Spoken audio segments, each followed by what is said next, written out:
In the summer of 1985, Los Angeles stopped sleeping. A predator was moving through the darkness, slipping into homes, choosing victims at random, killing without mercy, and leaving nothing but terror behind. Witnesses could never agree on his face, but they all remembered the same thing: those dead, empty eyes. Soon, the city gave him a name whispered only in fear: the Night Stalker. Tonight on Shadow Tales, we step inside the nightmare and uncover the true story of Richard Ramirez. Los Angeles, California. Summer of 1984. A city known for its palm trees, neon nights, and endless sunshine would soon become something else entirely. A hunting ground. A place where fear lived in every shadow, where locked doors no longer meant safety, and where night itself felt like an intruder. This is the story of Richard Ramirez, the man America would come to call the Night Stalker.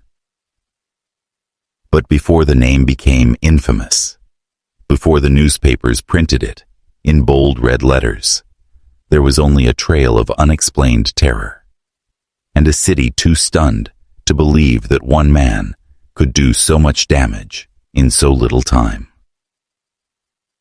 It begins on June 28, 1984. A 79-year-old woman is found inside her small Los Angeles apartment.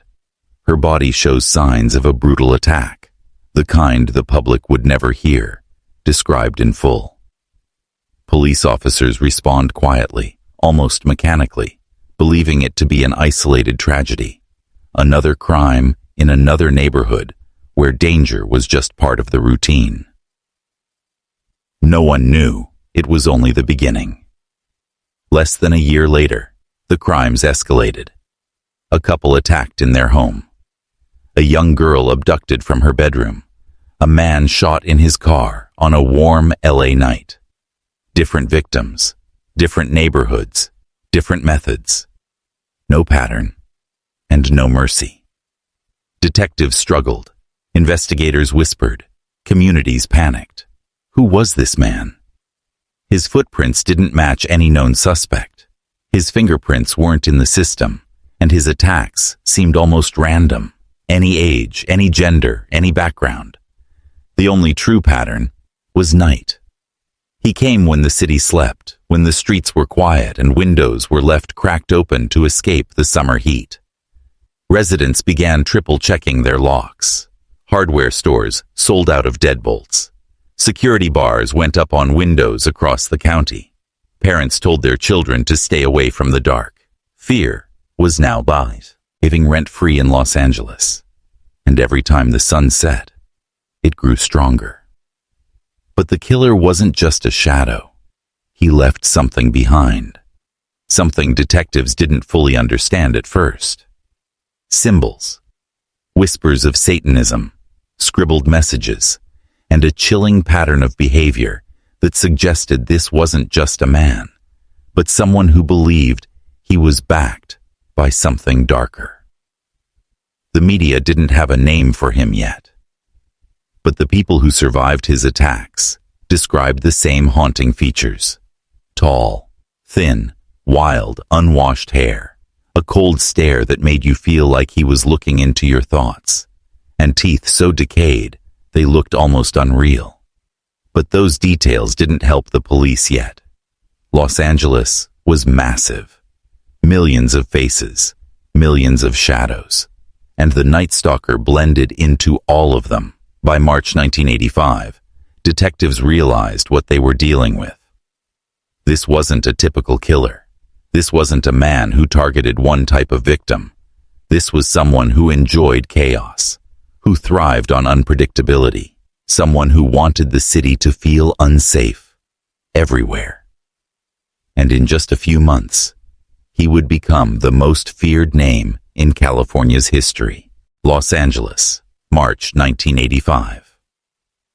What had begun as scattered acts of violence was now forming a pattern, one so disturbing that detectives struggled to discuss it even behind closed doors. Because the truth was becoming impossible to ignore. A serial predator was loose in California, and he was evolving. The attacks grew bolder, more violent, more unpredictable. On March 17, 1985, Maria Hernandez pulled into her garage after a late shift.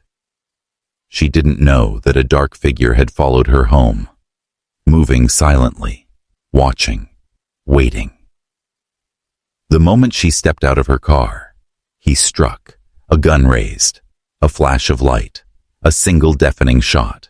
The bullet grazed her. She survived. But her roommate wasn't as lucky. Inside the house, the killer fired again, this time ending a young life just beginning. 2 attacks, minutes apart, in the same neighborhood.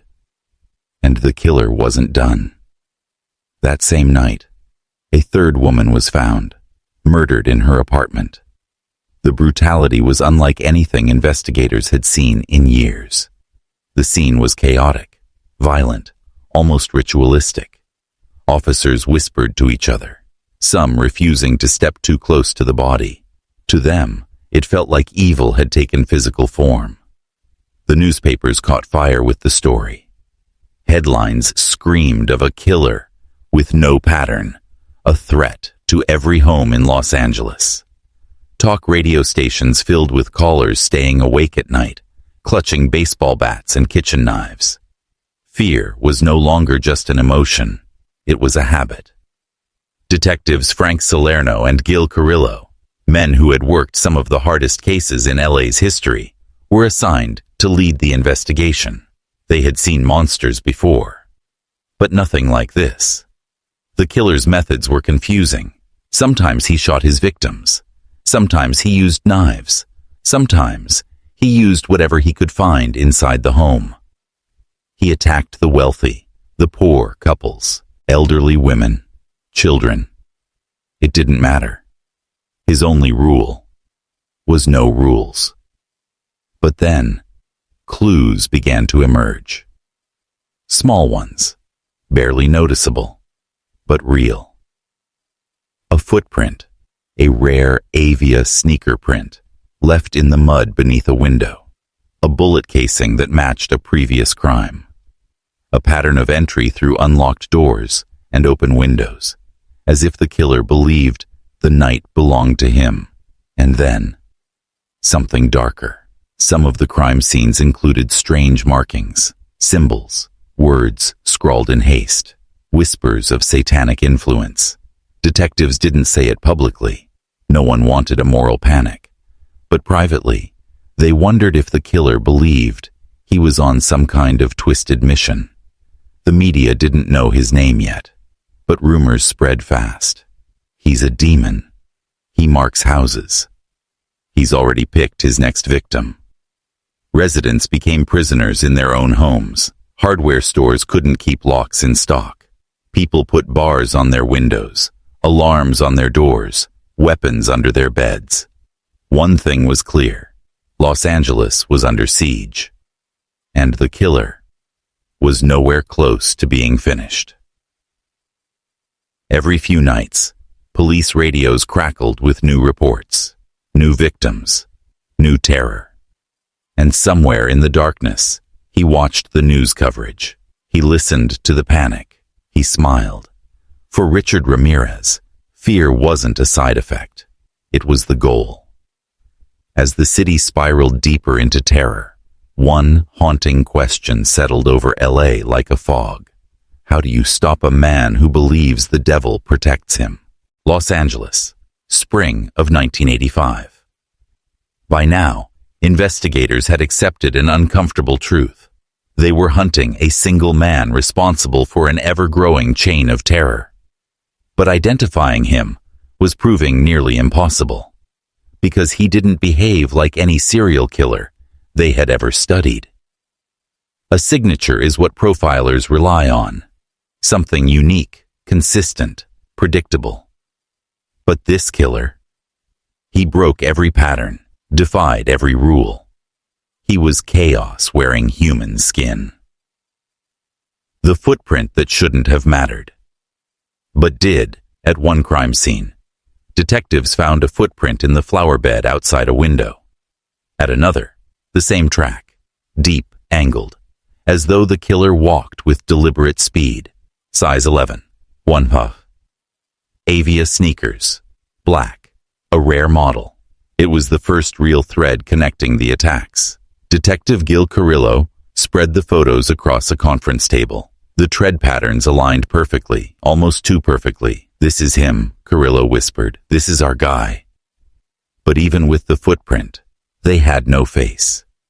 No fingerprints, no witness who could identify the attacker. It was like chasing a shadow. A city held hostage. Every night, the same ritual took place across Los Angeles. Doors were checked twice, windows slammed shut, families huddled together in living rooms, waiting for the sun to rise. People were afraid to sleep, afraid to breathe, afraid of the dark itself, because the Night Stalker, though the name hadn't been made public yet, was striking in a way that made everyone vulnerable. He didn't stalk lovers' lanes. He didn't follow a type. He didn't care who you were or where you lived. To him, every home was an open door. Every person was a target. Every night was an invitation.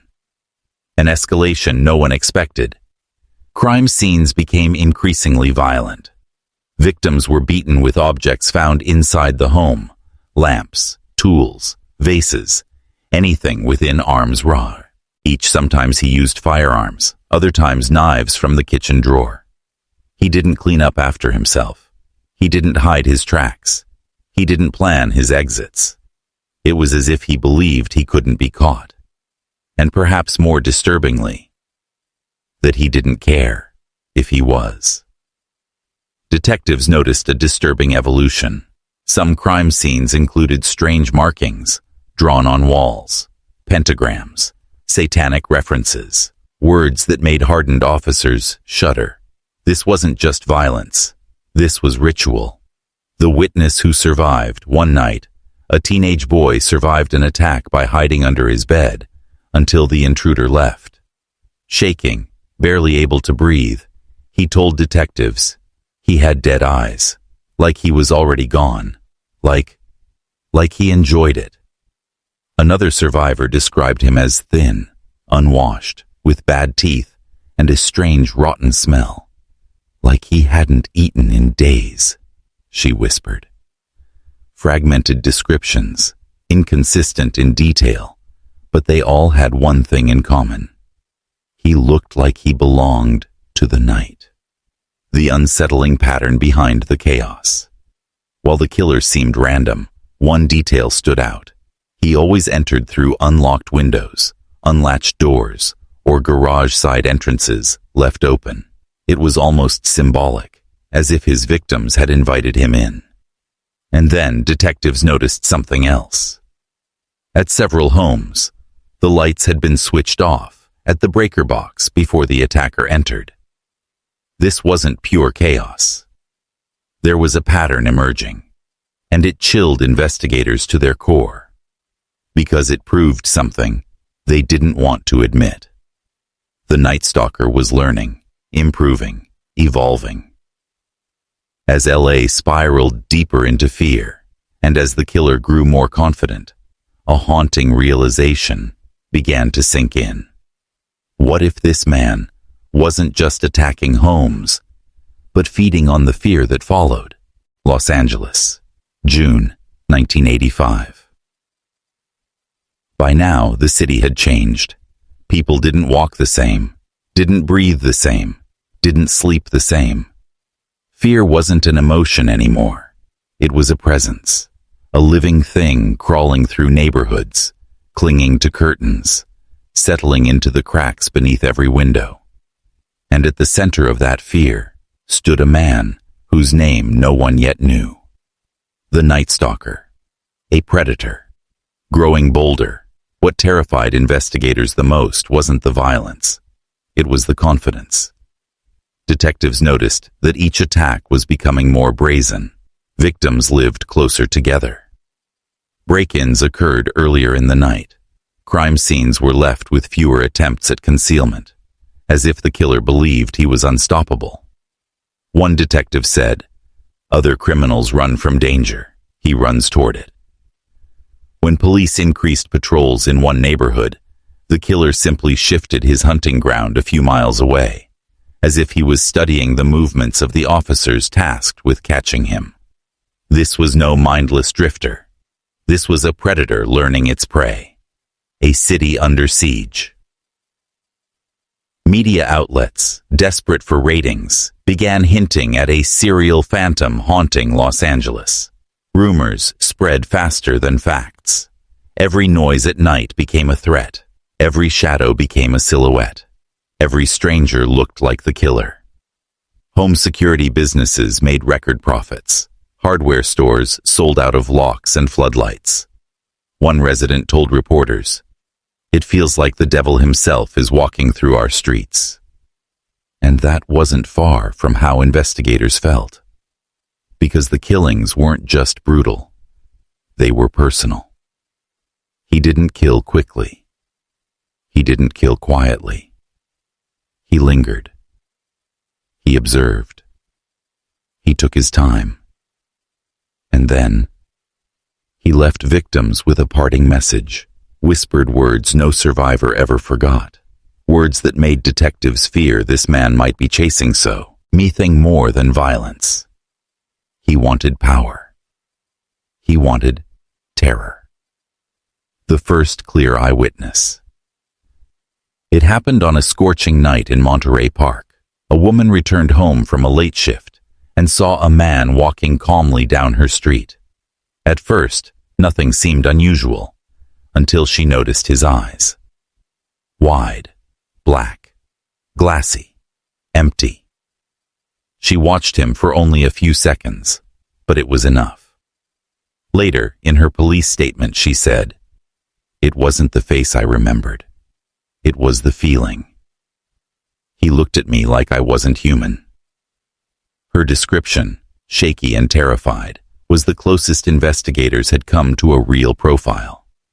Thin, dark hair, unwashed, narrow shoulders, sunken cheeks, a man who looked like he lived in the spaces between society, the alleys, the bus stations, the forgotten corners of the city. He changed his methods. Again. Soon after the sighting, 2 crime scenes revealed something new. The killer began entering homes, not just through windows, but through doors people had locked. Detectives found marks on deadbolts, suggesting the killer brought tools. He planned. He prepared. He wasn't just picking random houses now. He was choosing them.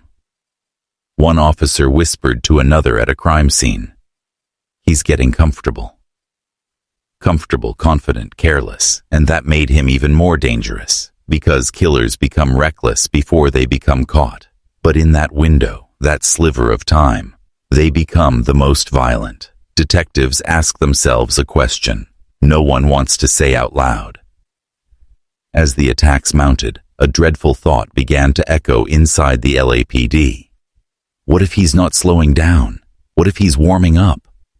Because his brutality wasn't fading. It was escalating. It was evolving. And there was one thing investigators feared most. The Night Stalker had tasted the city's fear, and he seemed hungry for more. When investigators looked at the early crime scene reports, one detail created chaos inside the task force. None of the witnesses described the same man. Some said he was Hispanic. Some swore he looked white. A child survivor said he had long curly hair. An elderly man insisted it was short and slicked back. Some witnesses said he wore a baseball cap. Others said he was bareheaded. One woman even claimed he had the face of a demon. But one thing was consistent: the eyes. Everyone described them the exact same way. A dead stare. Like he wasn't fully human. And in the middle of 1985, Los Angeles detectives knew they were dealing with a killer who was fearless, unpredictable, and, by all accounts, invisible. The panic spreads. The news refused to say his name because they didn't know it. They just called him the walk-in killer, then the Valley Intruder, and eventually the name that would haunt California forever, the Night Stalker. Ramirez seemed to study the city like it was a hunting map. He didn't stick to patterns. He didn't choose victims by age, gender, or neighborhood. He moved like a shadow, slipping into unlocked windows, back doors, garages. And every crime scene carried the same aftermath. Homes torn apart, victims found in brutal, senseless condition, symbols of terror left behind, no fingerprints, no usable DNA, no clear suspect. The fear became a living thing. Gun stores sold out. Families nailed their windows shut. People slept with the lights on. Los Angeles, a city famous for nightlife, became silent after sunset. One surviving witness breaks the case. Then came the break detectives had been waiting for. A young girl survived an attack. She was terrified, shaking, barely able to speak, but she remembered something no one else had seen clearly. His teeth, rotten, discolored, crooked, and broken. Like something was growing out of them, she said. It sounded like nothing, until detectives connected it to an abandoned dental record from a local clinic. A young drifter, a man with severe dental decay. A name that had surfaced in minor criminal activity before disappearing into the streets. Richard Ramirez. The task force finally had a name, but they still didn't know where he lived, who he associated with, or what he looked like in real time. Ramirez didn't have a home. He floated between motels, acquaintances, and dark corners of the city.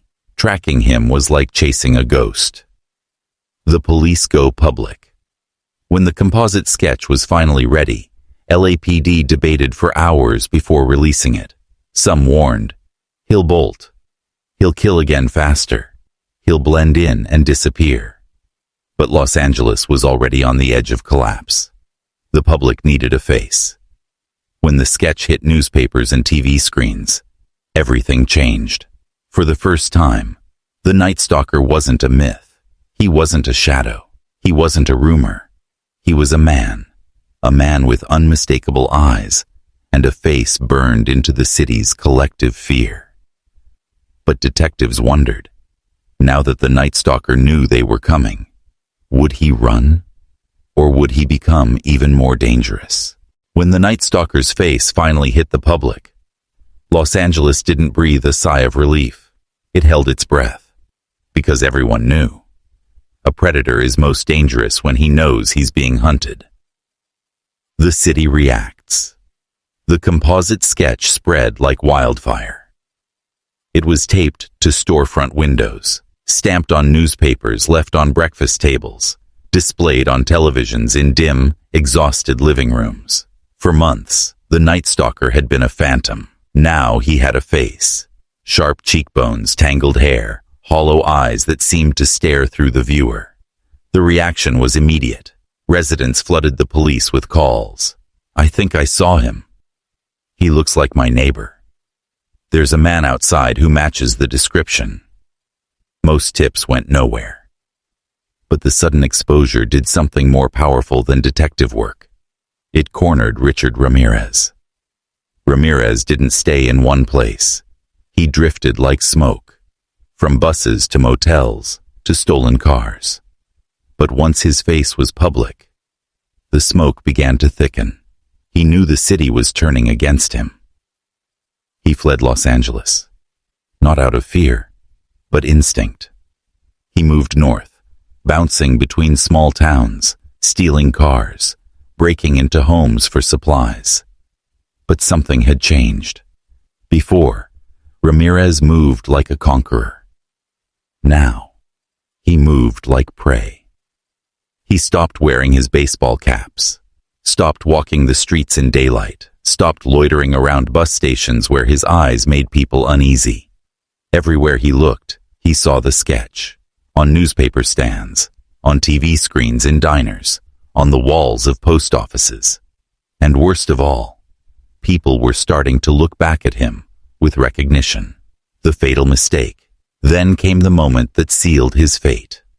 A moment so simple, so ordinary, that Ramirez never saw it coming. On August 24th, 1985, he stole an orange Toyota. It was supposed to be a temporary getaway car. Just another tool in his nightly routine. But this time, he slipped. When he abandoned the vehicle, a single fingerprint remained on the rearview mirror. It was the only clean print the Night Stalker had ever left behind, and it cracked the case open like a fault line. The print matched instantly. Richard Ramirez, age 25. A drifter with drug charges, burglary arrests, and a history of violence. After months of darkness, detectives finally had a name and a history, but by the time police stormed his known hangouts, Ramirez was already gone, drifting again, unaware that his face had been broadcast across California. The public turns predator. The next morning, every news station carried the same headline: Night Stalker identified, Richard Ramirez. The moment his identity hit the airwaves, the city that had lived in fear decided to fight back. People memorized his face, families formed neighborhood watches, men patrolled their streets with flashlights and baseball bats, and suddenly, every pair of dark, sunken eyes was a potential threat. Ramirez didn't know it yet, but the entire city had become a dragnet. And as he stepped off a bus back into East Los Angeles, thinking he could blend into the noise of the city, someone recognized him. Then another. Then an entire crowd. Within minutes, the hunter was surrounded. After months of terror, the Night Stalker was about to face the one force he couldn't escape, the fury of the people he had hunted. August 31st, 1985. Richard Ramirez stepped off a Greyhound bus in East Los Angeles, dirty, exhausted, and unaware that his world had shifted overnight. He looked around. People were staring, whispering. Their eyes darted from him to a newspaper in their hands, then back again. He thought he was paranoid. He wasn't. Because on the front page of every single newspaper, his face glared back at him under one headline: Night Stalker identified.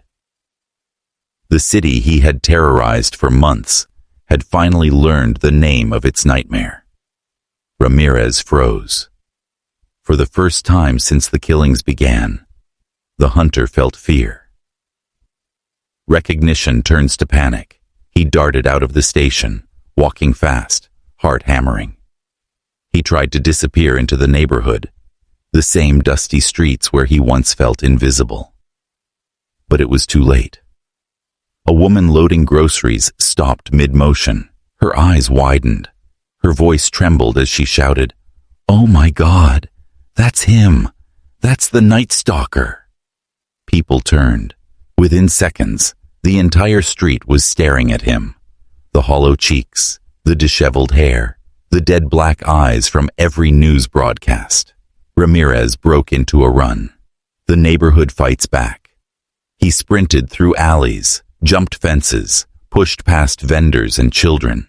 But this wasn't the terrified Los Angeles he once walked through. This was a city fueled by rage. A group of men chased after him. More joined in. Neighbors leaned out windows and yelled, "Stop him! Don't let him get away!" Ramirez tried to steal a car, smashing the window, yanking at the door, but the owner fought him off, shouting for help.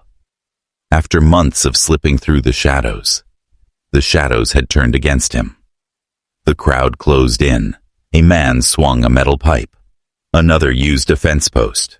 Ramirez collapsed to the ground as fists and feet rained down on him. He begged. He cried. He tried to cover his face. The same face every resident now recognized. The mob didn't stop until police sirens screamed in the distance. The monster was captured. Officers pulled Ramirez from the angry crowd, bloody and dazed. He was handcuffed and dragged into the police car, not like a feared killer, but like a broken animal. The Night Stalker's reign ended, not with a shootout, not with a dramatic police chase, but with a city that refused to be afraid any longer. Justice at last. Ramirez's trial became one of the most infamous in American history. Courtrooms overflowed. Journalists camped outside for months. Spectators fought for seats just to see the man whose crimes had terrorized a city. And Ramirez, arrogant, smiling, flashing symbols, behaved not like a man facing justice, but like one enjoying fame. When the Night Stalker was finally locked behind steel bars, bruised, swollen, and no longer a phantom in the dark, detectives hoped the terror was over. But something even more unsettling was about to begin, because Richard Ramirez started talking. Not in full confessions, not in neatly packaged explanations, but in fragments, in whispers, in the kind of statements that chilled even veteran investigators. I am beyond good and evil. You don't understand me. You are not expected to. You are not capable. I gave up love and happiness a long time ago. Evil has always existed. Today, it is just more accepted. We've all got the power to kill, but most people are afraid to use it. He said this when asked directly if he felt guilt for the victims. He showed no remorse. When the judge formally sentenced him to death in 1989, Ramirez smiled and said, I am a misunderstood individual. I am beyond your experience. I am beyond good and evil. Lucifer dwells in us all. You don't understand. You never will. You guys can do whatever you want. I already know I'm going to hell. For everything. He then flashed a pentagram drawn on his hand. This was the closest he ever came to admitting guilt for the murders in a direct way. A reporter asked him before trial, "Did you do it?" Ramirez smirked and said, No comments, but it was fun. It made me feel in control. Ramirez didn't confess like a man seeking forgiveness. He confessed like a man proud of the terror he caused. A man who measured his worth in fear. A man who believed the darkness inside him made him immortal. But justice came anyway. Counts of murder. Attempted murders. Sexual assaults. Burglaries. Sentenced to death by gas chamber. He never made it. In 2013, Richard Ramirez died in prison, old, frail, and forgotten by the world he once terrorized.